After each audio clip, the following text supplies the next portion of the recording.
Hi. So, let's talk about universe mode today. I got a list on the phone here. I wanted to talk about some of the more critical pieces and things that I think really could be improved relatively easily.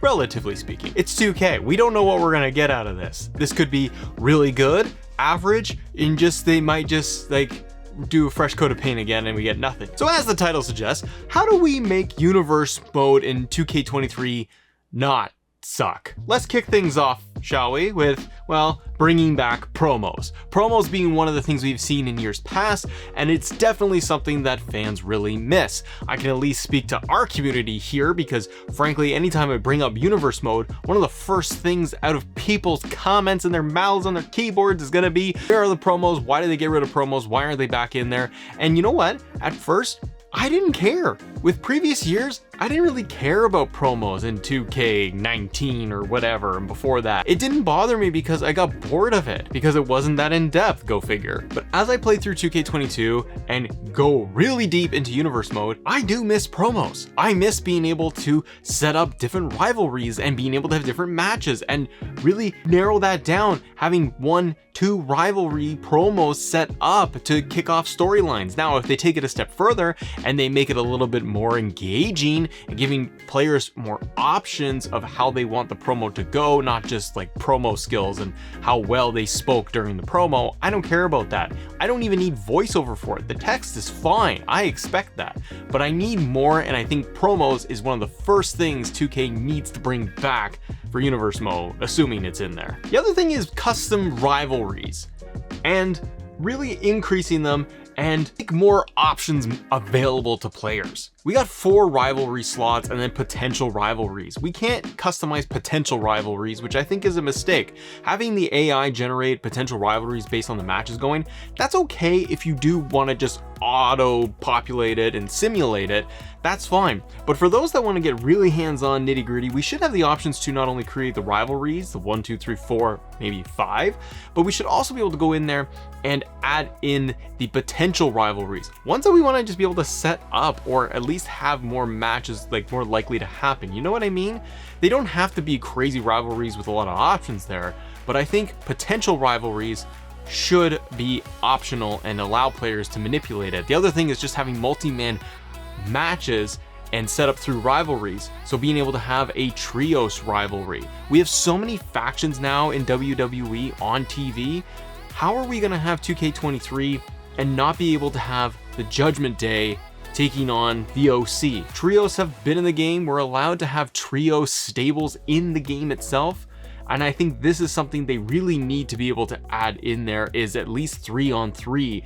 If they do nothing else, I think at least that is an improvement when it comes to the rivalry system. But we also need to see, I think, multi-man rivalries, triple threat, fatal 4-way. If we can have tag teams as rivalries, we should be able to then have 4 superstars going at it with each other. And with that, with rivalries, we've seen this in years past, and I think it was like 2K15, where we could have branching stories that you had to unlock along the way. And that is something I think they really need to bring back or update or just bring into the fold. That, yeah, you want to be able to have a long rivalry that's really heated up. Allow us to go in there and change the direction of certain things. Make certain moves where you want a heel turn, face versus face. You want to be able to have a certain outcome of the rivalry. You want to be able to have it going spearheaded and focused on the championship, so that maybe you're going to get different cutscenes. That's a very critical thing to keep it alive, because having these standard cutscenes that we have for the last game, the last several games, it gets dull very quick, and players don't see enough of a refresh of different rivalries and different cutscenes involved in their universe, and it's simply the same thing. It's another aspect that they really got to improve. Okay, another one that I just personally want to be able to see in here, the whole thing needs an update, but I'm talking tournaments. Tournaments within universe mode. It's grayed out. It's not an option in universe mode, which is baffling to me because it is a match type that you can have, and I'm sure it's probably because it would destroy the whole game and make it glitch and crash, just like everything. Tournaments is something they need to be able to have in there. At the very least, allow us to be able to customize and put in King of the Ring as a pay-per-view that is going to be preset as a tournament. If you can't allow me to have it set up in my match card or at a pay-per-view show where I can edit it, at least then let me import show and import King of the Ring as a standalone show where the stipulation is that every match on the card has to be a tournament. Okay, looking at the list here, import regular shows, not just creations. I was dabbling into Universe Mode the other day trying to think of all of this, and then it dawned on me that if I want to import a show, I go, well, that's great. I can import No Mercy or Judgment Day, any pay-per-view I want that is from a custom creation. I should be able to import the in-game shows. Let me import anything I want. The previous SmackDowns that are in there, Raws from different eras, NXT. If I want to just set up a brand new show, allow me to just import these preset standards that we have in exhibition in the base game. This would make things go a little bit quicker for players so that not only do they want to be able to have custom created imported shows, keep that, that's great. If I just want to go in there and have SmackDown from another era, give me the logos, everything, the watermarks, all of it preset for what is already there in the game. So we don't have to go in and manually change every single thing because it takes up a lot of time. Now, something else that regarding shows that we want to see, I've seen other creators bring this up, I've brought it up myself, but we want to be able to see the options to move shows across the calendar. If I create Raw and SmackDown NXT, I should be able to just grab it and say copy and paste it to Tuesday, Wednesday, Thursday, Friday, whatever I want, and delete the other shows. Okay, another thing that we need desperately is the integration of a draft. Yes, let's assume we are going to have GM mode next year with a few more bells and whistles. They likely won't want to do this and they want to keep those features separate. However, players really need a draft option to be able to do it manually or auto-populate a draft that also includes trades. We don't need to get nitty-gritty into having contracts and all of the features of GM mode, assuming you want to keep that mode in next year's game, but we desperately need to be able to have draft capabilities and trade options, and this will go in hand with my next point. But having the draft and allowing players to simply create that roster, generate it, and then being able to trade players, trade superstars from one show to the other, or to be offered trades from the AI, it would allow things to freshen up and keep the rosters going. And you want to be able to finish WrestleMania and you get to the next week and you can hold a draft every single year.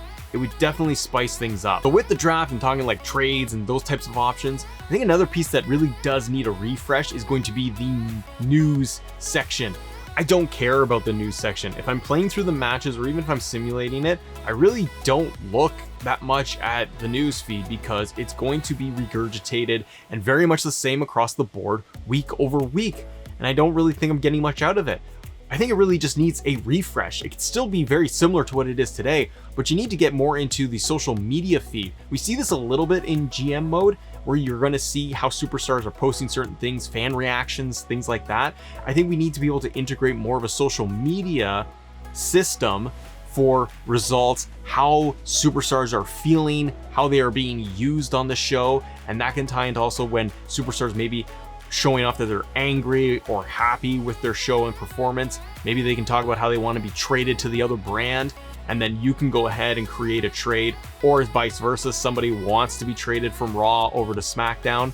You would see that through the social media feed. Okay, I got two more things here on the list of what we want to do for Universe Mode. Run a live WWE Universe Mode. So what I mean is having like a live ticker. I thought of being able to have it mimic that of live TV, like we see with other sports franchises where you have two teams going head to head, right?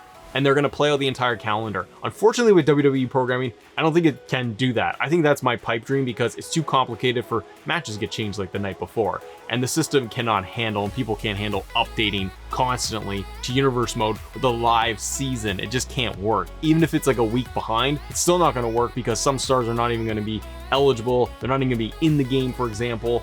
That gets all very messy. But I think what you could do is be able to have much more of a live feed system, like with the ticker of who beat who on Raw and on SmackDown. And if you want to do a play along with a live system of WWE, a live season, maybe the AI can just populate one match from Raw, one match from SmackDown that would work. And it's kind of like front and center on the homepage for Universe Mode.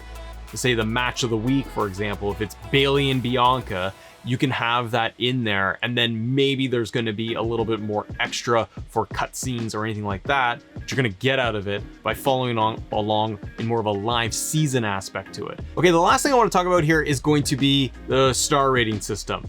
Get rid of it. Maybe move it. Do something different with the star match rating system, because I don't think it has any relevancy anymore. How many of us are just sick of having it up there on the screen? We want to turn it off and we toggle it off because we don't care what the star rating is for our matches. It has no real impact. We're there playing the game, but we need some sort of incentive or something built into the game where it matters. You could remove the star rating system from being on screen, and maybe you move it to just the end of the match and it tells you how the match was. I don't need to see based off of the moves I performed that the little star is going up. When the match is over and it allows me to do a rematch or quit, pop up and splash up the star rating for that match. Or better yet, what you could do when it comes to universe mode is integrate a star system or rewards point system built into the game. Some sort of point system in there that rewards players for outperforming each month on a pay-per-view. If you have rivalries set up that are having a good story or that there's good or bad decisions made, this can all impact leading to the final pay-per-view or the end of the rivalry, and see how your WrestleMania performs, for example, or SummerSlam or Money in the Bank. And if you have a 3 out of 5 stars or you earn 8 out of 10 points for your pay-per-view results, the matchups, how it was all kind of built. If you have no rivalries and you just go to a pay-per-view and slap a bunch of superstars together, you probably get a poor match rating because there's no investment. But if you set up 5 rivalries and you add in some legends in there, and that could boost all of your ratings overall, then maybe you could have a system in place where you get those points and rewards, and you could compare it to how there is on an online leaderboard and how your peers and your friends in the community is performing on their show compared to yours. Assuming we're getting into 2K23, what needs to happen to buy you back into that mode, to get you excited? Hit me in the comments and subscribe to the channel, hit the like button, all the good stuff. I'll see you on the next episode.